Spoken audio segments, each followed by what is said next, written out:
Bahkan ada yang mengatakan 10 PTN di Indonesia terindikasi radikal. Ada lagi yang mengatakan bahwa seluruh kampus radikal kecuali kampus gue. Itu juga ada.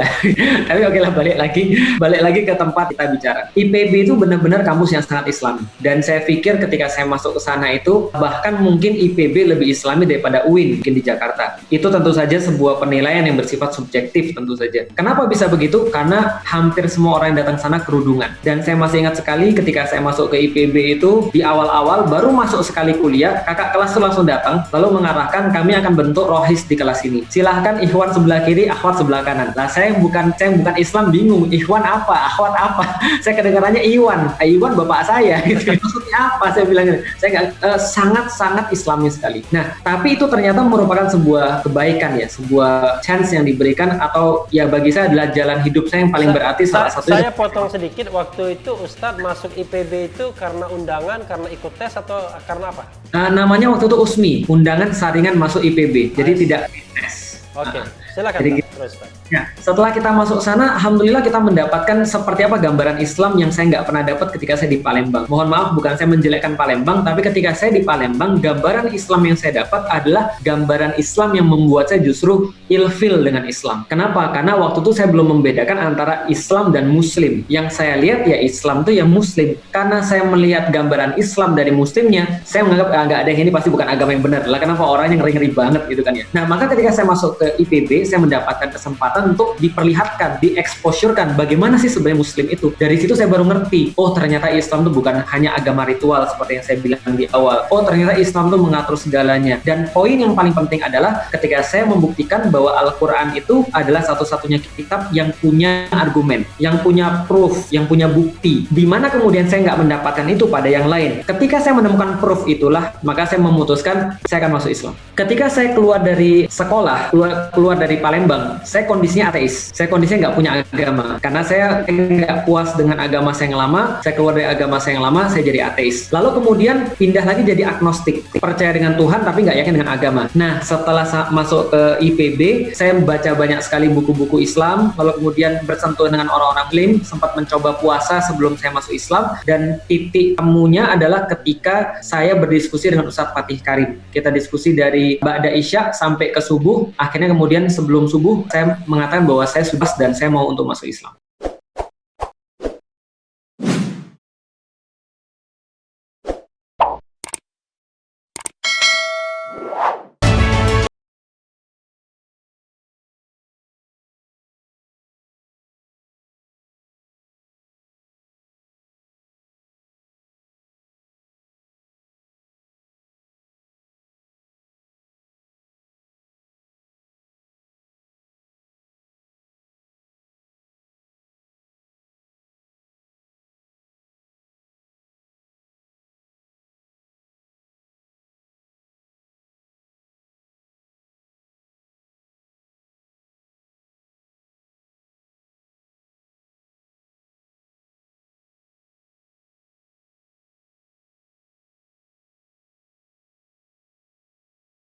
Bahkan ada yang mengatakan 10 PTN di Indonesia terindikasi radikal. Ada lagi yang mengatakan bahwa seluruh kampus radikal kecuali kampus gue. Itu juga ada.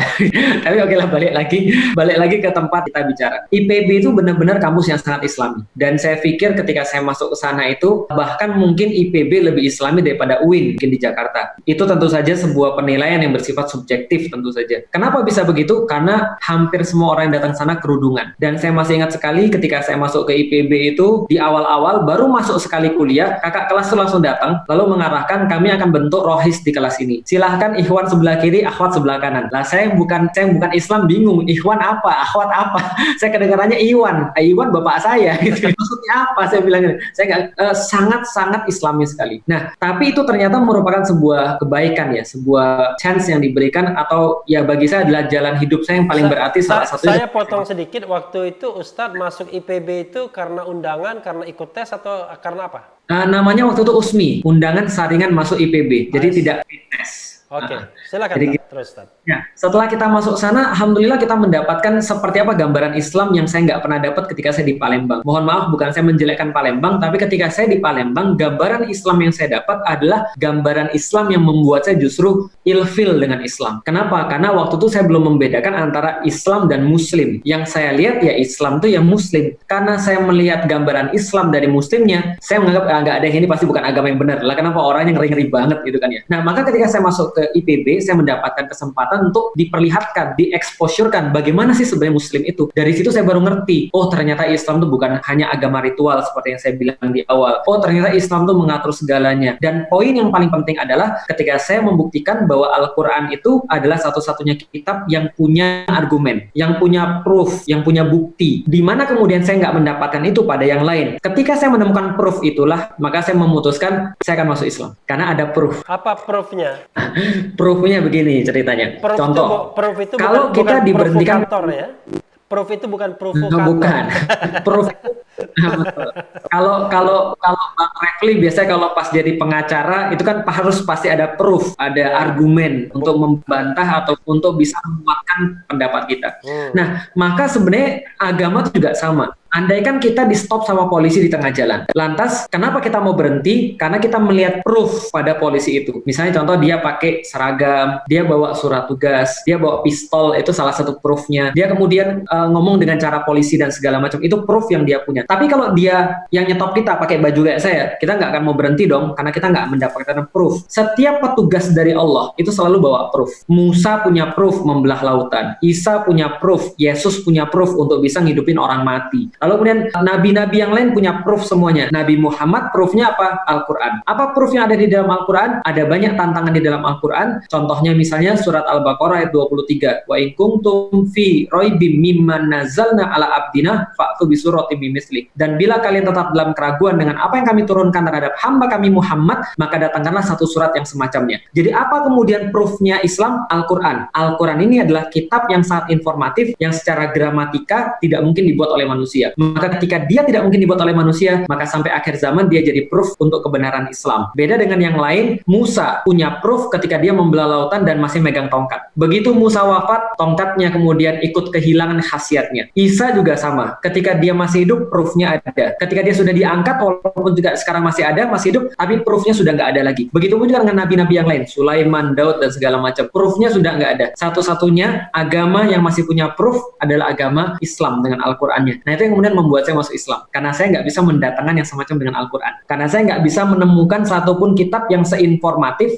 lalu kemudian sekeren Al-Quran, gampangnya begitu. Contoh yang paling nyata begini. Kita dari tadi sudah ngobrol kira-kira sudah 1 jam, mungkin Abang ya. Kita sudah ngomong tapi saya yakin, baik Bang Refli ataupun saya, sejenius apapun kita nggak akan bisa ngulangin apa yang sudah kita omongin di awal tadi selama 5 menit di awal. Atau jangankan 5 menit di awal, semenit di awal kita nggak bakal ingat apa yang sudah kita omongkan. Kita nggak akan bisa menyalin sama persis. Tapi Al-Quran tuh Masya Allah. Al-Quran tuh turun dalam waktu berlahan-lahan dari Rasulullah umur 40 sampai dengan umur 63 tahun.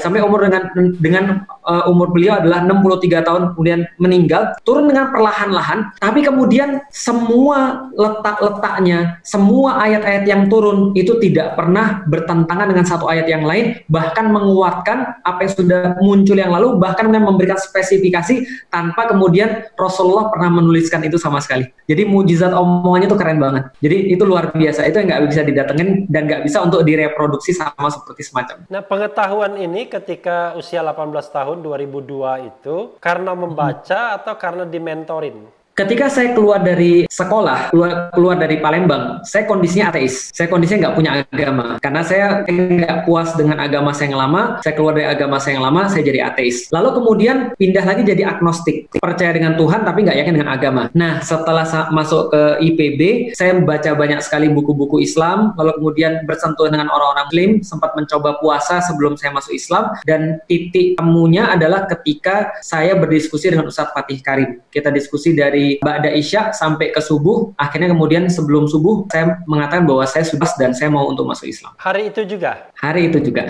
Oh, jadi syahadatnya hari itu juga ya? Oh, syahadatnya enggak, tapi memutuskan hari itu juga. Syahadatnya beberapa hari kemudian setelah dipersiapkan beberapa halnya baru kemudian kita masuk Islam. Itu semester berapa itu, Tad? Semester 3. Semester 3 ya. Sebelum itu Iya. sama sekali nggak punya pengetahuan baca tulis Al-Quran, baca tulis Arab, Al-Quran. Baca tulis Al-Quran saya baru mulai ketika masuk Islam. Oke, ada sekolah khusus atau sempat mondok atau apa? Karena kan saya surprise juga, Ustadz sekolahnya kan umum. IPB jurusan apa, Tad? Teknik mesin ya? Jurusan bidang pertanian. Siapa tahu kan IPB itu kan ya apa institut fleksibel banget katanya. Oh, bisa semuanya kecuali pertanian. Kecuali pertanian. Nah, itu pastinya kan tidak ada pelajaran agama yang memadai. Setelah Betul. itu dari mana bisa baca Quran, bisa berdakwah, bahkan Arabnya juga lancar dan lain sebagainya begitu. Ya, nah yang pengen juga saya sampaikan adalah bahwa how to atau what and how itu sangat mudah sekali. Yang sulit itu adalah why. Kenapa? Karena kalau kita sudah punya why, maka what and how dengan cepat sekali bisa nyusul. Tapi sebaliknya, kalau kita punya what and how, tapi kita nggak punya why, kita nggak akan mau. Banyak lulusan pesantren yang bisa bahasa Arab, bisa kemudian baca Quran, hafal Quran malah, tapi mereka nggak mau sholat. Kenapa? Karena mereka nggak tahu why, kenapa saya harus sholat. Atau bahkan mereka nggak mau untuk berpihak pada Al-Quran dan As-Sunnah. Kenapa? Karena mereka nggak punya why, walaupun mereka punya what and how. Sama seperti Abu Jahal. Abu Jahal itu ya bisa bahasa Arab, sangat jago malah. Abu Jahal itu kan dulunya julukannya Abul Hakam, bapak kebijaksanaan, karena dia tahu tentang syair, dia tahu tentang bahasa Arab, dia tahu tentang apapun. Ketika Quran itu muncul kepada dia nggak beriman. Ketika dia ditanya sama teman-teman yang lain, ditanya sama Abu Sufyan, ditanya sama Al-Akhnas bin Syarik, lalu kemudian, kenapa kamu nggak beriman pada Al-Quran? Padahal kamu sudah tahu ini benar. Dia bilang, saya tahu itu benar, dan bukan buatan manusia. Tapi kalau kita ngakuin ini, maka kita nggak dapat kekuasaan lagi, balik lagi bang kekuasaan gitu kan ya. Nah jadi dia tidak menerima Al-Quran karena dia takut kekuasaannya hilang. Nah makanya kemudian kita katakan bahwa yang paling penting why-nya ini. Nah setelah why-nya itu kita kuasai, maka mempelajari Al-Quran, mempelajari bahasa Arab, mempelajari Islam, itu saya sudah tulis dalam buku judulnya How to Master Your Habits. Jadi semuanya tinggal masalah habits aja. Dan habits itu tentang learn, lalu kemudian practice, lalu kemudian repetition.